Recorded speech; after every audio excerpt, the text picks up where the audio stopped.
Eastern University and completed pre-doctoral training in the marketing department at Baptist College and Northeastern University. She also holds an MS in social psychology from Northeastern University and a BS in psychology from Bethany College. Gosh, if I'd realized how extensive her background is, I might have been more respectful all this time. More important is the fact that Sue is the Dean of the Martin V. Smith School of Business and Economics. I don't know how many of you realize it, but it's very rare that a woman is Dean of a School of Business, and she's one of them. She believes that a robust business education requires an experiential, interdisciplinary, and inclusive educational framework. Did I say that right? I think I did. Where students, faculty, staff, and industry partners come together to provide an education that will prepare students to succeed in today's rapidly evolving workforce. Under her leadership, the Martin V. Smith School has moved several critical initiatives forward, including the development of the MVS School's 5-year strategic plan, launching new academic programs, including in the areas of accounting, business analytics, and digital marketing, expanding experiential learning opportunities for students, expanding partnerships across the university and within the local community, and securing over $10.9 million in philanthropic support. She is also leading the MVS School through the process of becoming AACSB accredited. In her spare time, she enjoys traveling, cooking, reading, and hassling Jack Jacobs. I actually put that out there, and it took a long time before somebody looked in the calendar and realized what I was up to. What a surprise. One of my two biggest challenges in dealing with Sue since meeting her when she first joined the university is one, spelling her last name, which is 12 letters long.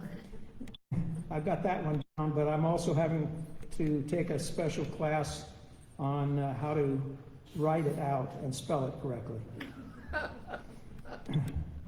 If you have a chance to meet Sue, and also Aura, who I introduced earlier, and grasp the depth of their commitment and loyalty to the students and staff, you will better understand how lucky we are to have Cal State Channel Islands in Ventura County and why I have developed such a passion for its success. And with that, I would like to present Dean of the School of Business, Dr. Susan Andrzejewski.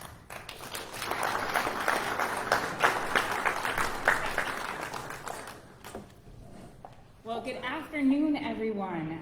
It is a pleasure to be here today. Thank you so much for the invitation, Jack. Thank you for the very kind introduction. I do have to share that I have been in the dean's role for 5 years. I met Jack on my second week as dean, and he gave me a task. If you know Jack, you know he said, when are we getting accounting at Cal State University Channel Islands? And I'll provide some updates on that. But he has the distinguished honor of, after my boss, the president, Richard Yao, who I think many of you have met before, giving me the second task as dean. So thank you, Jack. Excited to be here with all of you today. Can everybody hear me okay? Excellent. So how did I get here up to Ojai, and how did I get to the dean position at California State University Channel Islands? So as Jack shared in my opening remarks, I did my doctoral work in both psychology and marketing at Northeastern University in Boston. I apologize to any Dodgers fans. I definitely am a Red Sox fan. It's with AI now, so it's forever out there. But I want to share that because it was pivotal in how I think about how we educate future business leaders throughout our region. If you know anything about Northeastern University, they are world-renowned for their co-op programs. So many undergraduate programs take 4 years. At Northeastern, there's an additional 5th year where every single student who graduates gets 1 full year of real-world work experience under their belts. So that was kind of pivotal. You'll see that theme coming up throughout my remarks. After that, when I was a newly minted PhD graduate, I took my first position at Franklin and Marshall College, which is located in Lancaster, Pennsylvania, right outside of Philadelphia. Small liberal arts school, wonderful opportunity to engage with about 2,200 students, faculty that was just about 300 faculty members, and I built up their marketing program there and served as associate chair. I share Franklin and Marshall College because it was one of the experiences in my life that demonstrated just how impactful it is when you have college students in a classroom and you challenge them, right? You push them to that place where they just start to get uncomfortable and question the thoughts that they had before, think about problems in a different way, and then go on to do wonderful things after they graduate. So there was this real focus on thinking about not just preparing students for their first job after they graduated, but preparing them for an entire career trajectory throughout their lifetime. All of that led me to beautiful California State University Channel Islands, and I joined Cal State Channel Islands in 2014 as a faculty member first. And it sounds cheesy, but it was one of those times in my life when I saw the position description for an institution that at the time was only 12 years young, and they were looking for faculty to come and build a university. Now, Northeastern University had been around for just over 100 years. Franklin and Marshall College was started in 1852, so we're talking about steeped in tradition institutions. So this idea to come to a new, innovative, and growing institution just pulled me in as a faculty member, and I haven't looked back since. So I had the great good fortune to build up the marketing option in our business major. For a period of time, I served as the director of our Entrepreneurship and Small Business Institute, and then chair of business. And then when my predecessor, Dr. Bill Cordero, who some of you may have known, moved on to another position at a different university, the provost and the president said, "Sue, you want to do it?" And I said, "Oh, I don't know." Now, keep in mind, I met Jack 2 weeks later. That was the point when I was like, should I have accepted this? But served in the interim role through the pandemic, through fires that impacted campus, through some really challenging times. And at the end of that experience, I had such a deep commitment to the institution, its place right here in Ventura and Santa Barbara counties, and its ability to positively impact not only our students, but their entire families, that I was compelled to throw my hat into the ring for the permanent position, which I was fortunate enough to receive. So that's probably a longer than necessary background. I'll keep it at 20 minutes, I promise. But it brought me to beautiful Cal State University Channel Islands. I know President Richard Yao had the opportunity to speak to some of you, and I would be remiss if I didn't share some university-wide updates before I dove into my remarks regarding the School of Business and Economics. Lots of exciting things happening on campus. If you've been following the news, you know that many institutions have been struggling with enrollment, thinking about recent graduates who are unsure if college is the right step for them, looking at our community college enrollment. We are one of the first institutions to really focus on a dual admissions program. So when students enroll in any of our community colleges throughout the county, they also have the opportunity from day one to be a part of the CSU Channel Islands community. So they have access to all of the same resources as the rest of our students. So it's a really exciting way for us to build up that transfer student pipeline. In other exciting news from the spring, President Yao may have shared that we have 28 undergraduate degrees and 8 graduate programs at the university. And that's been pretty steady. I think when I first joined in 2014, we had 23 undergraduate programs. This spring, the California Board of Trustees authorized us to develop 18 new academic programs right down the street at California State University Channel Islands, which is unheard of to almost double the amount of academic programs, in part to make sure that we're offering the types of degrees that the workforce is really looking for, because what the workforce is looking for right here in our backyard are the exact areas where we know our students want to pursue their studies. So there's a lot of excitement, and I'll share the ones, not that I'm biased, that will be housed in the School of Business and Economics in a little bit in the talk.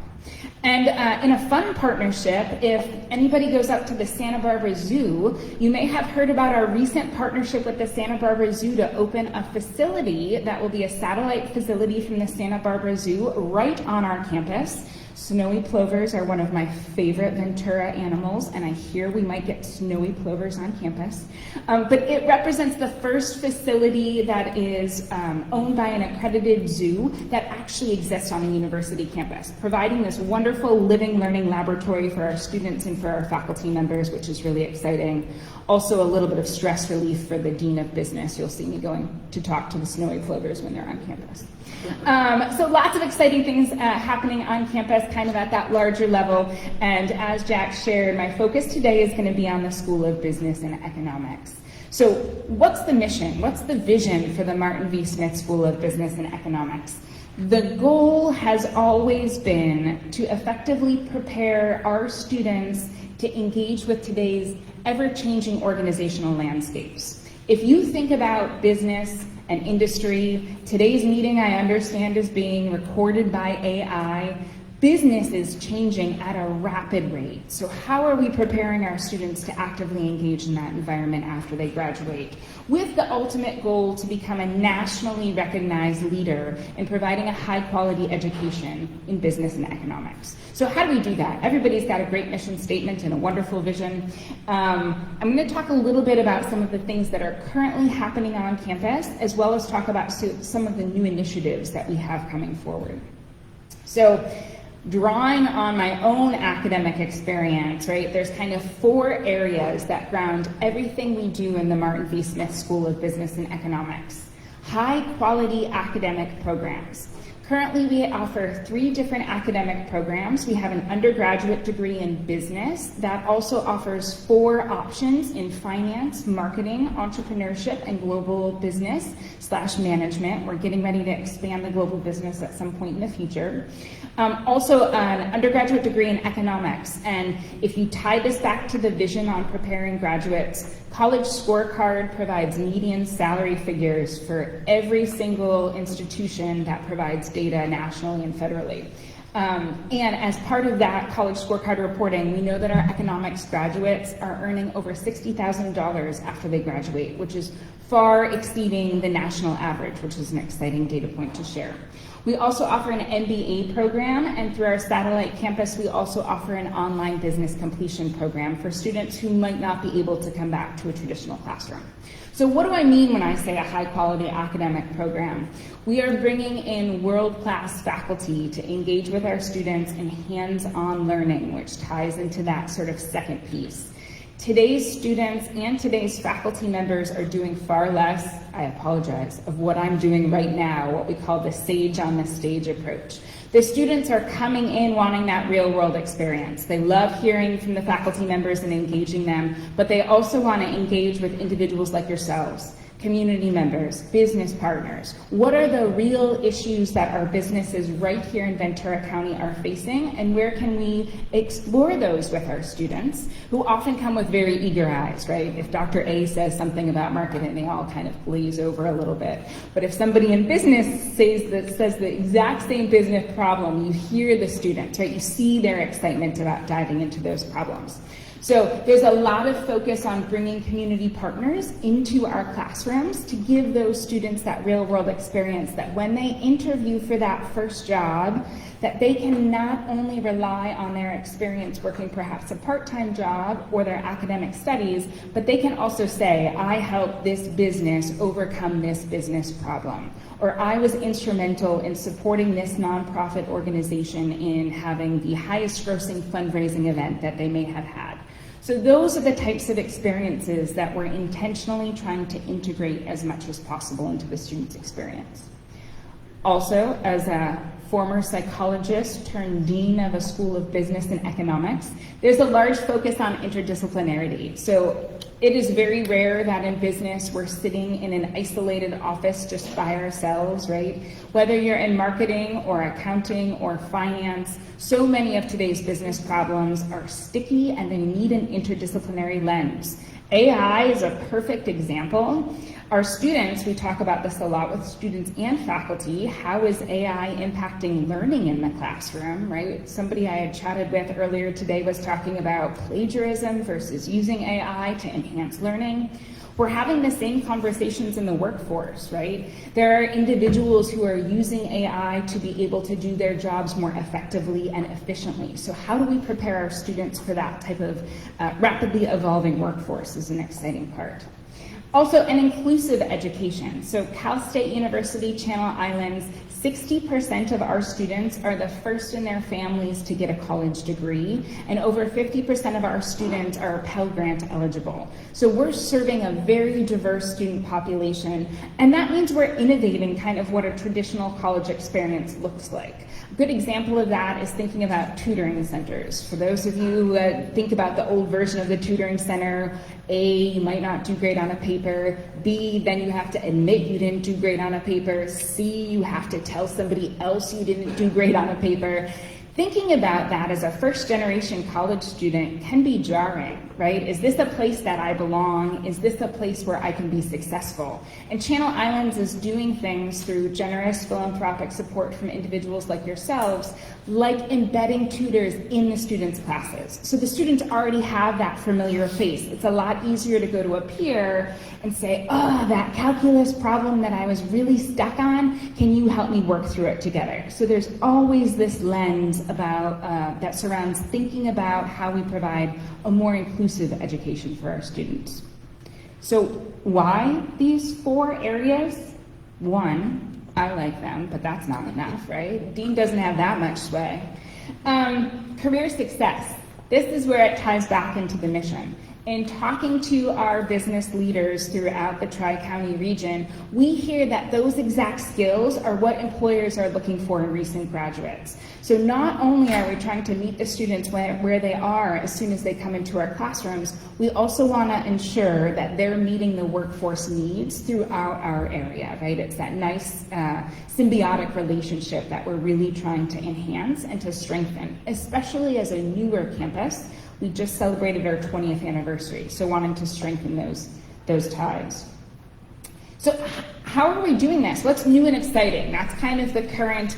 Building on that framework, we have a couple of new programs. Our most recent option in the business degree is in finance, rapidly growing, and I already shared that my second week on the job, Jack asked for an accounting program. So we don't have an accounting major yet, so don't tell anybody yet. However, we are in the process of launching both an undergraduate degree in accounting as well as a master's of science in professional accountancy. So one, for incoming students, they'll have that ability, but also for students who may have graduated with a general business degree and maybe 5 or 10 years out want to come back so they're ready to sit for the CPA. So there's a lot of exciting work happening in the areas of accounting and finance on campus. One of our faculty members, this is Dr. Rachel Koh, one of our faculty members, Dr. Priscilla Liang, who I'll talk about in a little bit, received a Fulbright to study in Vietnam. She's phenomenal, and part of the work that she did as part of her Fulbright Award was to think about developing a FinTech degree. So again, that interdisciplinarity of how is technology impacting the field of finance. So some exciting things happening there. Also, artificial intelligence. Feels very meta to have your speech recorded by AI as you talk about AI. But also thinking about analytics. So 2 of the new degree programs out of those 18 that are on our academic master plan, one of them is in digital marketing and the other is in business analytics. So these are 2 new graduate programs really keen on preparing students for those fields that maybe didn't exist, right? For me, we were barely talking about analytics, and AI was certainly not in the marketing lingo when I was studying, as Jack had shared earlier. The focus on career success initiatives, if you're talking to anybody who is interested in perhaps pursuing their degree at Cal State University Channel Islands, we just hired our own director of career success initiatives in the Martin V. Smith School of Business and Economics. So she's providing an extra layer of dedicated support, because the goal is that hopefully within the next 5 years, I can share that 100% of our graduates will have degree commensurate jobs. after they complete their degree at Channel Islands. We're not quite there yet, but everybody on my team is aware that the goal is really to ensure that students have this wraparound support in their classes. We created a new class, Career Readiness, that's embedded and required as part of the business major. Because what we were finding is some seniors were going through their academic coursework, and just as we get to commencement, you would see a student in the hall and say, "What are you gonna do after you graduate?" And you would see them sweat a little bit, and they'd say, "Dr. A, I haven't started applying." We have 1 week, right? So getting students to start to think about career success from the moment they join us, thinking about creating that LinkedIn page, thinking about interviewing professionals like yourself to learn about what they should be doing to get the most out of their college experience to prepare them for the workforce after they graduate. Other areas, this is one of my favorites. CI Solutions, if you go back in time to, we'll say March and April of 2020, the university had to pivot all of our classes and extracurricular activities online. And one of my faculty members, Dr. Aiken Pelevin, called me up and she said, "Sue, our students are losing employment, right? Many of them were in front-facing service level jobs, and there are no more college internships that are available for the upcoming summer. Our students are in a difficult space. What can we do?" She had initially planned to launch a year-long virtual internship consulting program for our students. She said, "Sue, do you think we can launch it in 2 weeks?" I said, "We're going to give it a try." Hence, in that moment, in May of 2020, our CI Solutions student-run consulting agency was born. It's a fully virtual online consulting agency where it's a fee-for-service opportunity, so small businesses and nonprofits pay the students to do freelance consulting work under the supervision of a faculty member, and the students are being paid for their work as they're here with us on campus, and then they have a beautiful portfolio and recommendations from the clients that they worked with. So I'm pleased to share that 3 years later, that program is still going strong, and it doesn't have the 100% graduate placement rate, but we're definitely shooting in the 90s from the first 3 years. So that's an exciting new initiative on campus as well. Also, B Academics, you will see some of our colleagues, University of Denver, North Carolina State. Benefit corporations fall somewhere between for-profit corporations and nonprofit corporations. Possibly the most well-known benefit corporation in our region is right down the road at Patagonia, right? So these are for-profit corporations that are also looking to make a positive social or environmental impact.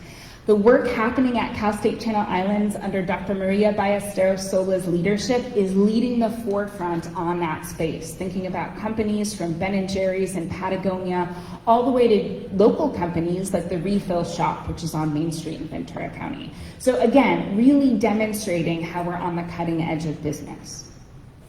Community. Anytime you are in Camarillo, please check in with us. We hold a regular speaker series.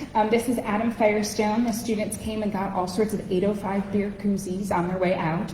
But we offer a speaker series that's open to our students, our faculty members, and our community, again, to not only have our students sitting isolated in a classroom, but to learn from business professionals and engage with more of our community members.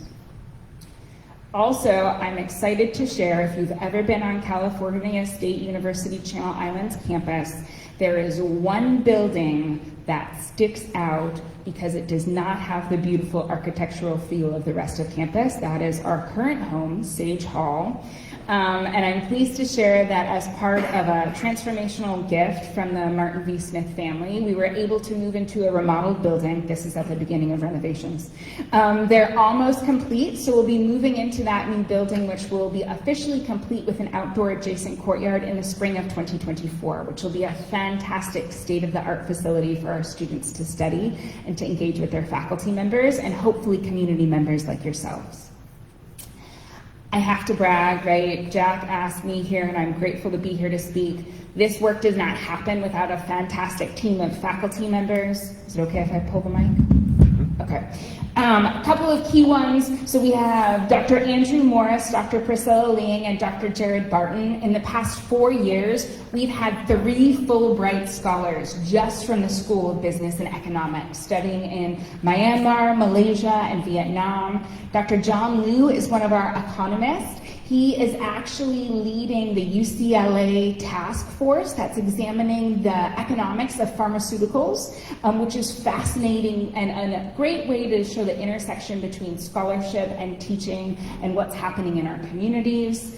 Philippa Mogel, who is our MBA director and our Business Online director, who was just selected for a nationwide leadership academy for women leaders.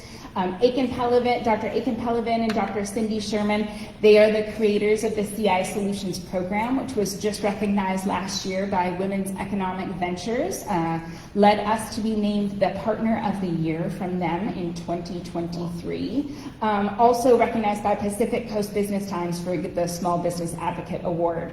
And our chair of both business and economics, Dr. Miguel Delgado Helisetter, who was also chair of the Housing Opportunities Made Easier board right here in Ventura County. So this is a small fraction of an absolutely stellar team who are always ready and willing to engage if you ever have any questions. With that, I will say one other thing for anybody who knows about accreditation. So there's regional accreditations for different institutions. We are accredited by WASC. And then there's accreditation that's specific to schools of business and economics. AACSB is the accrediting agency that accredits the top 5% of business schools across the globe. I am very pleased to share that the School of Business and Economics at California State University, Channel Islands voted for us to begin the process to become AACSB accredited last spring. So my hope is that the next time I can speak in front of you all, I can share that we received accreditation. Again, that external recognition of the high quality, impactful work that's happening in the Martin V. Smith School, and that's a reflection of the broader university. So Jack told me he was going to start throwing stuff if I don't keep it to 20 minutes. I think I might just be there. Thank you all for the opportunity to share, and thank you all for your support of CSU Channel Islands. It's appreciated.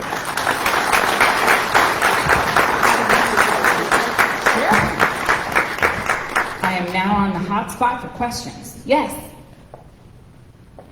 Do you have any program that focuses on financial management for educational administrators? Oh. Not yet, but if there's an interest. So right now, the only programs that we have in finance, there's an emphasis under our business degree that focuses on finance. So we don't have any program that would have that specificity yet, but our finance faculty are always willing to do seminars. So if there's a need, I'd be happy to connect and see how we might be able to make that connection. Yes? Yes, sir. From the perspective of somebody who, as an administrative professor, went through 2 cycles of AACSB accreditation a generation ago in a previous life, with a school with a similar percentage of first generation students, what do you think you're going to have to particularly work on? Have you gotten to the stage of that preliminary review yet of what you've got to particularly look at, and what might that be? Great question. I never get accreditation questions. There's a gap analysis that everybody has to do before you pursue accreditation. And for us, there's kind of 2 pieces that we're looking at right now. One is figuring out what the ultimate goal is for the size of the Martin V. Smith School of Business and Economics. So California State University, Channel Islands as a whole, as the most recent CSU campus, had a rapid growth, right? If we think about it, within a span of 14 years, we went from 3 students to over 7,000 students. And with the impact of the pandemic, our enrollment is currently a little bit smaller, but AACSB is going to look at all of the financial back end. And in order to really demonstrate that we have that solid financial footing, which I'm confident that we do, the question naturally becomes, it's only solid if you're at what size? So I think that's part of the question. What is the academic portfolio that we need to maintain this size that we want the School of Business and Economics to remain at over time? Others?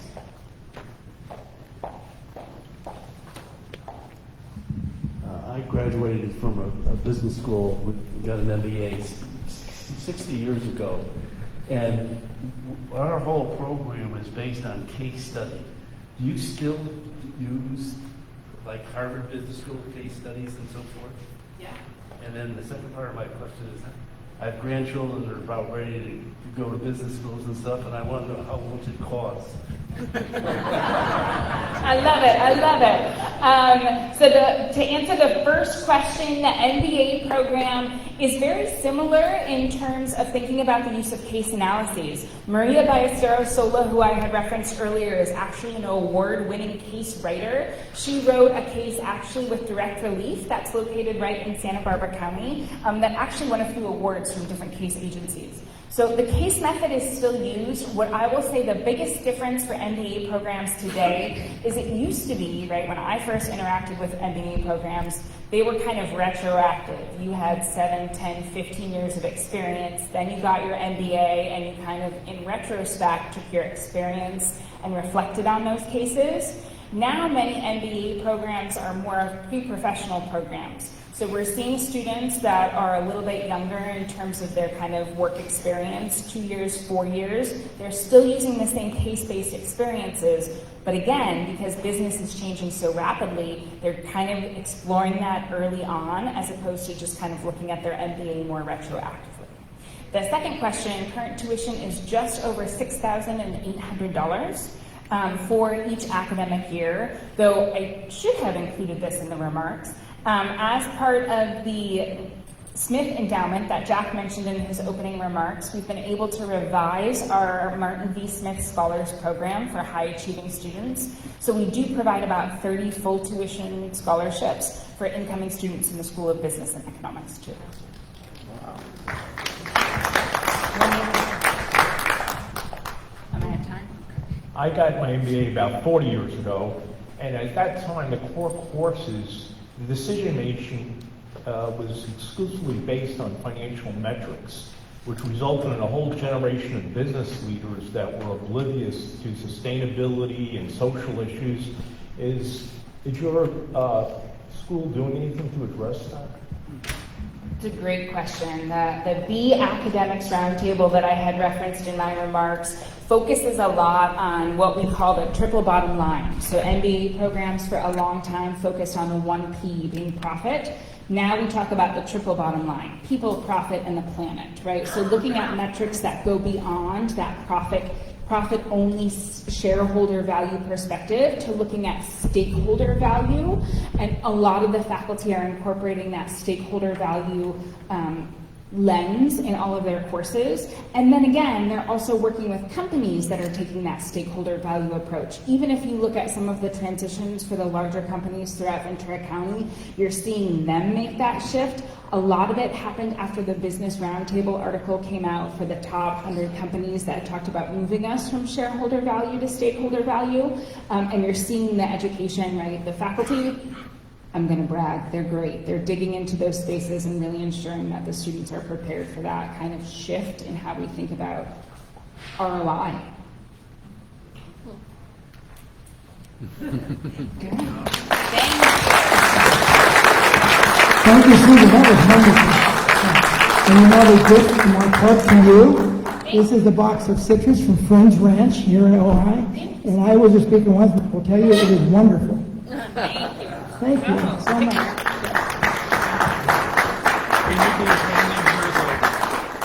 Handing her the basket. Yeah.